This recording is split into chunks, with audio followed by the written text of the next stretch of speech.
हे षडयंत्र सुरू होणार आहे। मी आज सांगतो जामीन घेतला तर मला जबरदस्ती तुरुंगात टाकण्याची, अटक करण्याची जी आता ईडी बीडीची कारवाई करतात ना त्या पद्धतीने प्रयत्न चालू होते।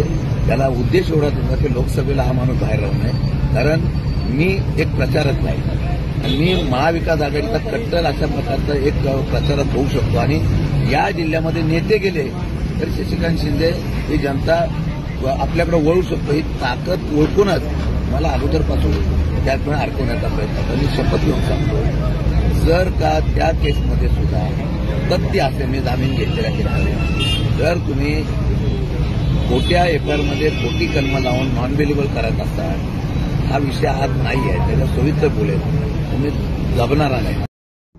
अरे शिंदेच्याकडे होता, मी तुम्हाला सांगू का हा नशीबवान त्यांचा रूप कोणाकडे होता? तुमच्याकडे आणि शिंदेच्याकडे। शिंदेच्या मतदारसंघामध्ये ते निवडून आल्यानंतर मी प्रत्यक्षात एकही कार्यक्रम घेतला नाही, हा माझा पहिला मुद्दा आहे। मला खरं सांगतो निवडणुकीच्या कालखंडामध्येही मी पहिल्यांदाच त्याचा फॉर्म भरायला गेलो, महेश शिंदेचा, त्याच्या प्रचाराला मी गेलो नव्हतो। मी जावलीमध्ये शिवेंद्र बाबांच्या बरोबर होतो, महाराजांच्या तर तालुक्यामध्ये होतो, तिकडे गेलो नाही।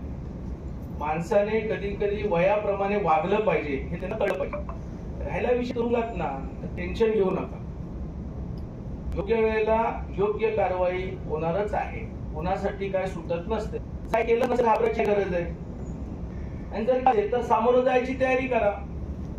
हा आता निवडणुकीमध्ये जाणार का निवडणुकीनंतर जाणार हे त्यांना माहिती आहे, मग मला नाही माहित अजून, मी अजून काय हालचाली केलेली नाही।